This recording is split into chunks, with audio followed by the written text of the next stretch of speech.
Hey guys, I hope you all are doing well. Welcome back to my channel Code Fusion Hub. So this is going to be the sixth lecture of this Angular series. I hope कि आप लोगों को अभी तक के सारे concepts clear हैं. एक बार हम देख लेते हैं कि हमने पिछले लेक्चर में क्या क्या टॉपिक्स कवर किए थे. हमने देखा था कि हम वेरिएबल्स के ऊपर ऑपरेशंस कैसे परफॉर्म करते हैं with the help of operators.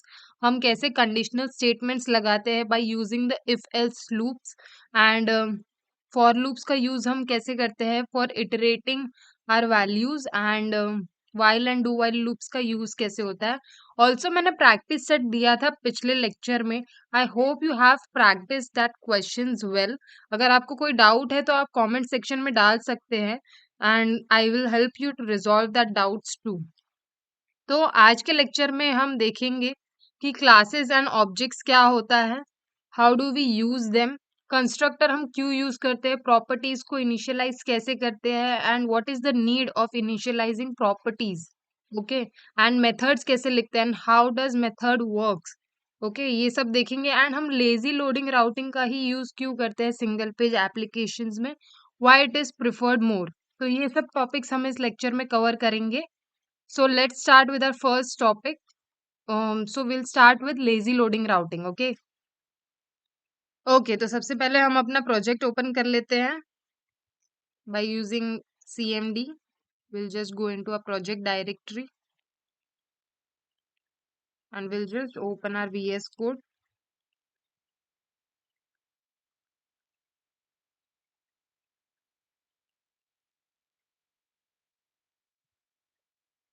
तो ये जो सारे टॉपिक्स है वो हमारे पिछले लेक्चर के हैं, जो ऑपरेटर्स एंड कंडीशनल स्टेटमेंट्स हमने देखे थे. ओके. ओके, यहाँ पे मल्टीपल फाइल्स ओपन है. Will just use the command control K and then W. Okay, to close all the files and just we'll go and open this file. Okay. अभी सबसे पहला topic हम जो cover करने वाले हैं वो लेजी लोडिंग राउटिंग है. तो सबसे पहले हम क्या करेंगे, एक नया मॉड्यूल क्रिएट करते हैं. Okay. The command for creating a new module is this. तो आप कोई भी मॉड्यूल का नाम दे सकते हैं, जैसे इफ आप दे रहे हैं पोर्टफोलियो. Okay, suppose. तो you have to add routing यहाँ पे. तो it enables routing for your module. तो जैसे ही आपका ये मॉड्यूल यहाँ पे बन जाएगा. ओके. ओके. तो ये यहाँ पे आपका मॉड्यूल क्रिएट हो गया पोर्टफोलियो का. In this you have this routing module TS and module TS file. अभी आपको क्या करना है, इसी के अंदर will make two components. Okay. And will just copy its path and move to that path. भी यहाँ पे हम कंपोनेंट्स क्रिएट करेंगे. सपोज एक कंपोनेंट हम क्रिएट करते हैं as student. Okay. And will create another component.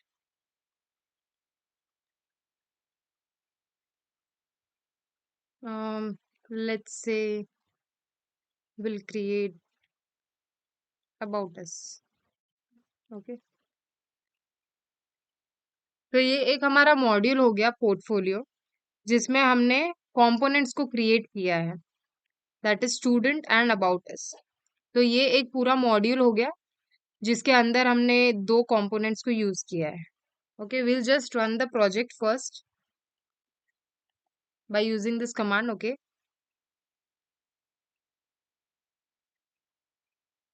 तो यहाँ पे हमने अपना कंपोनेंट ओपन कर लिया है. ओके. ओके. तो अभी हमारा पहले यहाँ पे लॉगिन कंपोनेंट था प्रेजेंट, जिसका हमने सिलेक्टर कॉल किया था, but I don't want to use this now. मेरे को अभी मेरा मॉड्यूल जो पोर्टफोलियो हमने जो नया क्रिएट किया है, मेरे को चाहिए कि बस उसके कंपोनेंट्स मुझे दिखे. तो उसके लिए अभी क्या करना पड़ेगा, हमें राउटिंग करना पड़ेगा. ओके. तो we are using lazy loading routing. Okay. सबसे पहले हम जो तो यहाँ पे जो app.routes.ts फाइल है, हम यहाँ पे उस मॉड्यूल को लेजीली लोड करेंगे. Okay.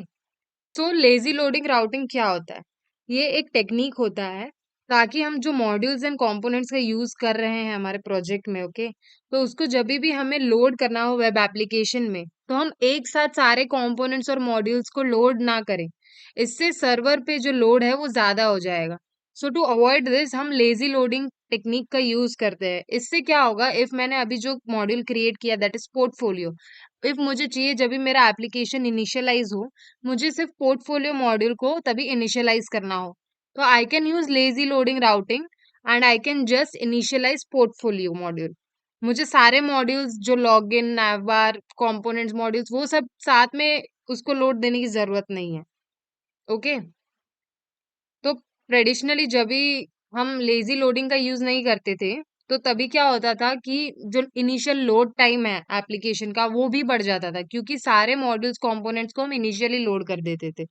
But while using lazy loading, तो जो यूजर का एक्सपीरियंस है while initially loading the web application, वो भी काफी फास्ट हो जाता है, क्योंकि हम इसमें डायनामिकली इंपोर्ट करते हैं using this lazy loading technique. Okay, तो अभी यहाँ पे हमने जो कंपोनेंट्स क्रिएट किए हैं नए अबाउट अस एंड स्टूडेंट, हम उसको सबसे पहले जाके अपने टीएस फाइल में इंपोर्ट करते हैं, ताकि हम इस कंपोनेंट को कहीं पे भी यूज कर सके हमारे प्रोजेक्ट में।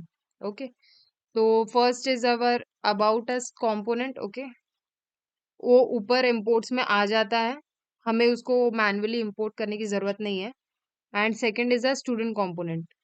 तो ये दो कंपोनेंट्स जो है अभी हमारे टीएस फाइल में ऐड हो चुके हैं, सो हमें ये यूज करने की जरूरत नहीं है अभी, तो will just close this all and will just move to the routing part now. तो सिंटैक्स जो है लेजी लोडिंग राउटिंग का वो ये है। ओके, तो इसमें क्या रहता है, सबसे पहले हम जो पाथ, हम इस पाथ का यूज करके हम इस मॉड्यूल पे राउट होएंगे, ठीक है। Next is the load children. तो ये लोड चिल्ड्रन क्या करता है, ये प्रॉपर्टी रहता है जो स्पेसिफाई करता है कि ये फंक्शन कभी कॉल होगा, जब भी किसी मॉड्यूल को नीड होगी तभी इस फंक्शन को हम कॉल करेंगे। Next is we are importing it dynamically. तो ये क्या करता है, इंश्योर करता है कि ये जो रिजॉल्व हो जाए उसके बाद हमें ये प्रॉमिस रिटर्न करेगा। तो जो async await operations promise resolve, ये सब हम आगे सीरीज में देखेंगे कि ये टॉपिक्स क्या होता है। तो जैसे ही ये प्रॉमिस रिजॉल्व हो जाएगा, okay, after this asynchronous operations, तो ये डायनेमिकली इंपोर्ट कर देगा इसको। एंड नेक्स्ट इज दिस, तो ये क्या करता है, इंश्योर करता है कि जब भी मॉड्यूल किसी स्पेसिफिक मॉड्यूल में हम इसको लोड कर रहे हैं, तो उसका जो भी डेटा है प्रॉपरली वो मॉड्यूल क्लास का वो रिट्रीव कर सके, ठीक है। तो डायनेमिकली हमने क्या किया है, मॉड्यूल को लोड किया है, तो ये स्ट्रक्चर जो है वो डिफाइन किया गया है इसके लिए। मतलब टोटल क्या है इसमें कि जब भी हम असिंक्रोनसली लोड करते हैं, ओके, तो ये क्या करता है, रिड्यूस करता है उसका इनिशियल बंडल साइज। इससे क्या होता है, एप्लीकेशन का जो लोडिंग परफॉर्मेंस है वो काफी इंक्रीज हो जाता है। यहाँ पे इसको राउट्स डिफाइन कर दिया। Okay, next will just close this and हम हमारे राउटिंग में जाएंगे। यहाँ पे अभी हमारे पास दो कंपोनेंट्स है। ओके, हमने मॉड्यूल को तो राउटिंग दे दिया, बट अभी हमें स्पेसिफिक कंपोनेंट्स पे जाना है। जैसे मुझे सिर्फ अबाउट अस कंपोनेंट्स देखना है, स्टूडेंट कंपोनेंट देखना है, तो उसको हम राउटिंग कैसे प्रोवाइड करेंगे। तो उसके लिए उसका पाथ स्पेसिफाई कर देंगे। Suppose we are giving first वाले को एज अबाउट अस, तो will just give a path. And ये कौन सा कंपोनेंट है, हम किस कंपोनेंट को ये पाथ दे रहे हैं, so we are giving this to about us component. Okay, तो ये हो गया एक कंपोनेंट के लिए। Same will go for this. तो ये सेकंड कंपोनेंट है हमारा स्टूडेंट कंपोनेंट, तो यहाँ पे जो है हम उसको स्टूडेंट दे देंगे। तो इससे हमारा राउटिंग जो है वो प्रॉपरली इनिशियलाइज हो जाएगा। ओके, तो अभी हम चेक कैसे करेंगे कि हमारे जो मॉड्यूल्स है वो lazy loading routing properly perform कर रहे हैं या नहीं। तो will just open our Chrome for this. Okay, so हमने क्रोम ओपन कर लिया है, हम अपने जो डेवलपर टूल्स है वो इनिशियलाइज कर देंगे। ओके, एंड यहाँ पे जो नेटवर्क करके एक सेक्शन होगा, ओके, हमें यहाँ पे जाना है। So initially will just clear. इससे क्या होगा कि कुछ भी अगर नेटवर्क में प्रेजेंट रहेगा तो वो क्लियर हो जाएगा। Okay, so will just save this. Okay, अभी क्या करेंगे, हम इसको लोड करेंगे। तो जैसे ही हमने इसको लोड किया, okay, so it is giving it as local host. Okay, मतलब हमारा जो एप्लीकेशन है वो इनिशियली लोड हो गया है। अभी हमें देखना है कि हमारा जो पोर्टफोलियो मॉड्यूल है वो इनिशियलाइज हुआ है कि नहीं। तो उसके लिए हमने जो राउटिंग वहां पे दिया हुआ है मॉड्यूल के लिए, so that is this portfolio. ये पाथ हमने वहां पे स्पेसिफाई किया था। ओके, तो इसमें अभी हमें कौन सा कंपोनेंट चाहिए? सपोज हमें सबसे पहले अबाउट अस कंपोनेंट पे राउट करना है, तो उसका जो पाथ हमने यहाँ पे दिया है, will just add that and will just clear this first and will just refresh it. Okay, तो यहाँ पे क्या हो गया, जो अबाउट अस कंपोनेंट था हमारा, ओके, तो ये लोड हो गया, क्योंकि बस हमने यही स्पेसिफाई किया था कि यही कंपोनेंट लोड होना चाहिए इनिशियली। ओके, अभी सपोज मेरे को अबाउट अस नहीं चाहिए and I just want student, तो उसके लिए हम स्टूडेंट का पाथ स्पेसिफाई करेंगे एंड विल चेक। तो यहाँ पे जो स्टूडेंट वाला कंपोनेंट है वो लोड हो गया। ओके, तो हम इसकी मदद से क्या कर सकते हैं, जो एप्लीकेशन का जो इनिशियल लोड है वो काफी हद तक कम कर सकते हैं, enhancing the user experience as well as the server experience. Server पे जो है लोड नहीं आएगा इसकी वजह से, and it will make the application more faster and convenient. इससे कोड भी मल्टीपल पार्ट्स में स्प्लिट हो जाता है, तो उसको हैंडल एंड मैनेज करना भी काफी एफिशिएंट हो जाता है। So this was all about lazy loading routing. Okay, कुछ नहीं करना है, बस यहाँ पे जो मॉड्यूल है उसको इंपोर्ट करना है डायनेमिकली, एंड देन आपके जो भी कंपोनेंट्स प्रेजेंट है मॉड्यूल के अंदर उनको डिफरेंट पाथ्स देने हैं, जिसकी मदद से आप उस कंपोनेंट को एक्सेस कर सके। Okay, so let's move to our next topic, that is classes. So we'll just close all this and now we'll see. Okay, we'll take this file. Okay, तो यहाँ पे सबसे पहले क्लासेस में हमारा जो क्लास यहाँ पे हमें दिख रहा है, okay, that is the student component. तो ये जो है वो हमारा क्लास है। तो क्लास क्या होता है? It is just a fundamental building block. तो ये क्या करता है, जो डेटा है हमारा उसको एनकैप्सुलेट कर देगा एक सिंगल यूनिट के अंदर। तो एक ब्लूप्रिंट जैसा काम करता है, इससे हम ऑब्जेक्ट्स भी क्रिएट कर सकते हैं। ओके, तो इसमें क्या रहता है, एक क्लास में मल्टीपल एट्रीब्यूट्स होते हैं, मल्टीपल प्रॉपर्टीज होती है, मेथड्स होते हैं, जो ऑपरेट होता है डेटा पे। ये एक सिंगल यूनिट में ही होता है जो कि है क्लास। तो इसके अंदर हम मल्टीपल प्रॉपर्टीज डिफाइन कर सकते हैं, मल्टीपल डेटा के ऊपर ऑपरेट कर सकते हैं, मेथड्स डिफाइन कर सकते हैं, और बहुत सारी चीजें हम इस क्लास के अंदर कर सकते हैं। Suppose we have this class student. Okay, तो सबसे पहले let's define some property over here. Suppose we are giving a name, okay, which is a string. आप इसको इनिशियलाइज कर रहे हो यहाँ पे। नाउ ये प्रॉपर्टी आपने यहाँ पे डिफाइन कर दी। अब ये प्रॉपर्टी यूज करने के लिए हमको उसको एप्लीकेशन में कहीं पे इनिशियलाइज करना पड़ेगा, दिस डॉट नेम। ओके, यहाँ पे हमने डिफाइन किया है John as a name. Okay, तो हमने क्या किया, यहाँ पे क्लास में एक प्रॉपर्टी को यहाँ पे इनिशियलाइज किया।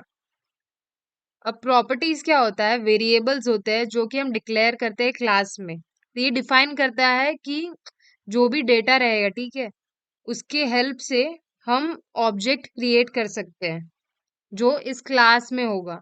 मतलब हर एक ऑब्जेक्ट जो हम क्रिएट करेंगे क्लास में, सबके पास अपनी अपनी प्रॉपर्टीज होगी। तो ऑब्जेक्ट्स क्या होता है ये भी हम आगे देखेंगे। ओके, सो सबसे पहले हमने प्रॉपर्टी यहाँ पे डिफाइन कर दी। यहाँ पे कंस्ट्रक्टर का यूज हमने इसके लिए किया है कि जो भी प्रॉपर्टीज हम यहाँ पे यूज करेंगे, तो हमें इनिशियली जब लोड हो एप्लीकेशन, तो सबसे पहले जो लोड होता है दैट इज कंस्ट्रक्टर। ओके, तो हमें उस प्रॉपर्टी को एक्सेस करने के लिए हमें उसको इनिशियलाइज करना पड़ेगा हमारे कंस्ट्रक्टर में, ताकि हम उसको आगे कहीं पे यूज कर सके। सो इसके लिए हमने यहाँ पे उसको कंस्ट्रक्टर में एक्सेस दिया। Now now will see what a method is. तो अभी मेथड क्या होता है? मेथड, सपोज एक स्टूडेंट है, ही इज ग्रीटिंग। ओके, तो ये उसका एक्शन, उसका बिहेवियर हो गया स्टूडेंट का, कि वो ग्रीट कर रहा है। ओके, तो मेथड क्या होगा, ये एक ब्लॉक ऑफ कोड है, ठीक है, जो एसोसिएटेड रहेगा हमेशा क्लास के साथ।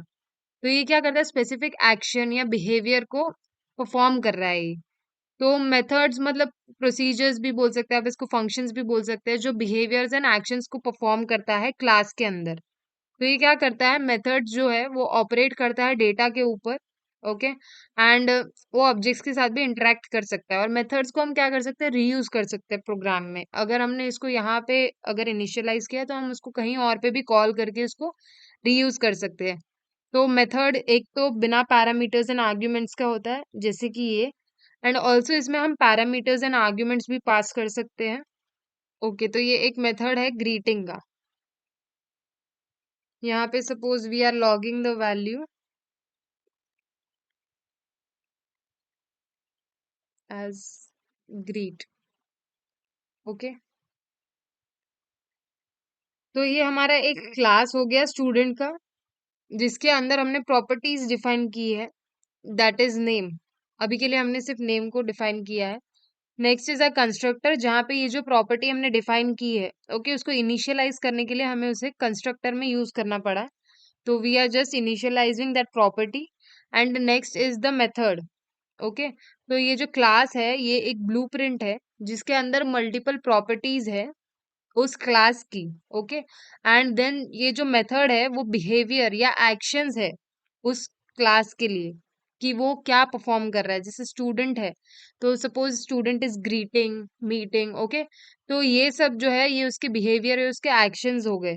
तो इसके लिए हम मेथड्स यूज करते हैं। Okay, now will see what are objects. Okay, तो ये हमने यहाँ पे एक ऑब्जेक्ट क्रिएट किया है from this class that is student component. तो ऑब्जेक्ट क्या होता है, ऑब्जेक्ट सेल्फ कंटेंट यूनिट रहता है, जिसमें डेटा भी रहता है।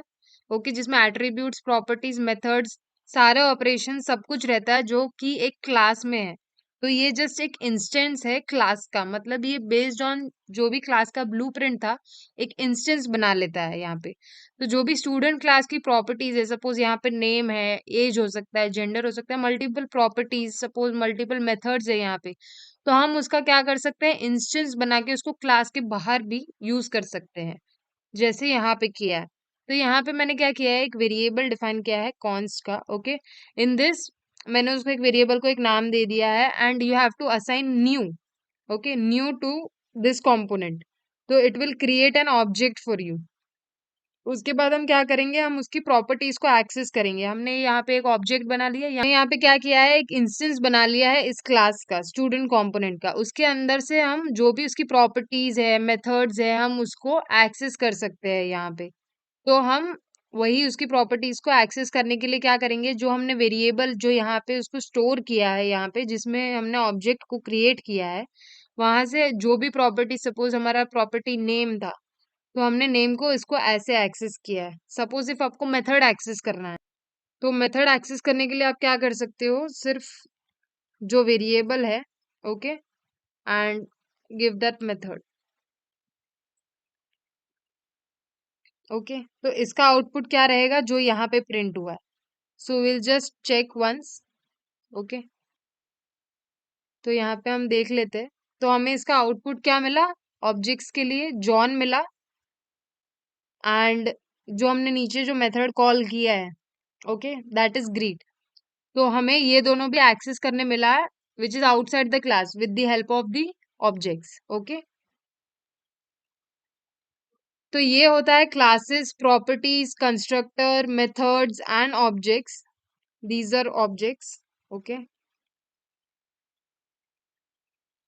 तो ये जब हम क्रिएट करते हैं तब इसके कुछ नेमिंग कन्वेंशंस भी हमें फॉलो करने होते हैं, ताकि जो हमारा कोड है वो काफी ज्यादा मेंटेनेबल और रीडेबल भी रहे। ओके, तो नेमिंग कन्वेंशंस जो हमें फॉलो करनी चाहिए, तो वो क्या है, वो एक बार देख लेते हैं। जब भी हम कोई मेथड को सबसे पहले लिखते हैं, ओके, तो जब भी हम कोई मेथड को लिखे तो उसको कैमल केस में ही लिखना चाहिए। जैसे कि ये मेथड है, okay, suppose we are creating another method which is of two words. Okay, तो जो हमारा फर्स्ट वाला जो वर्ड रहेगा, it will start with the small letters, and जो सेकेंड, थर्ड एंड जो भी उसके आगे रहेंगे, उसके जो इनिशियल वाले लेटर्स रहेंगे वो कैपिटल में रहेंगे। So this is camel case. तो जब भी हम कोई मेथड को डिफाइन करते हैं, okay, we have to define using this naming conventions. अगर कोई हम इवेंट हैंडलर का यूज करते हैं, तो उसके पहले हमें ऑन यूज करना चाहिए। वो सब हम इवेंट हैंडलर्स एंड ऑल आगे देखते हैं। अगर हम कोई कॉन्स्ट वेरिएबल्स को यूज कर रहे हैं, तो उसके लिए अलग नेमिंग कन्वेंशंस है। सपोज हम बूलियन वेरिएबल्स यूज कर रहे हैं, पैरामीटर्स को नेम कर रहे हैं, जब भी हम प्रॉपर्टी डिफाइन कर रहे हैं तब भी हमें कैमल केस का यूज करना है. सो दैट्स वेरी इंपॉर्टेंट कि हम नेमिंग कन्वेंशंस का भी ध्यान रखें. Okay. So our code is more readable and maintainable. So this was all about classes, properties, what is a constructor, methods and objects. आगे हम लोग इसको और भी यूज करके इसके ऊपर प्रैक्टिस करेंगे ताकि हमें और भी समझ में आए इन डेप्थ कि इसका यूजेज एक्चुअली होता कैसे है. What is OOPs concept all about. If you want I will make another video which is specially dedicated to the OOPs concept. Okay, तो do let me know in the comment section if you want such video, तो फिर हम वो भी cover कर सकते हैं. So this was all about today's lecture. Okay. In our next coming lecture, we'll see कि forms क्या होता है. Okay, forms different type के होते हैं. Template driven भी होते हैं, reactive forms भी होते हैं. तो forms कैसे बनाना है वो हम देखेंगे. जो डेटा को और प्रॉपर्टी को हम बाइंड करेंगे, ओके, तो वो हम कैसे करते हैं वो देखेंगे. इवेंट हैंडलिंग, इवेंट को बाइंड कैसे करना है, इवेंट को फिल्टर कैसे करना है, ये सारी चीजें हम नेक्स्ट वीडियो में देखेंगे. तो मेक श्योर कि आप सब्सक्राइब करें इस चैनल को ताकि आप कोई भी वीडियो मिस ना करें इस एंगुलर सीरीज से. And I hope you all understood all the concepts. अगर आपको कोई भी डाउट है या कोई भी सजेशंस है then do let me know in the comment section below. If you like the video, अगर वीडियो आपके लिए बिल्कुल भी यूजफुल रहा हो कहीं भी, तो just hit the like button and share it with all your friends and colleagues. Okay. So I'll see you in the next lecture. Till then, take care.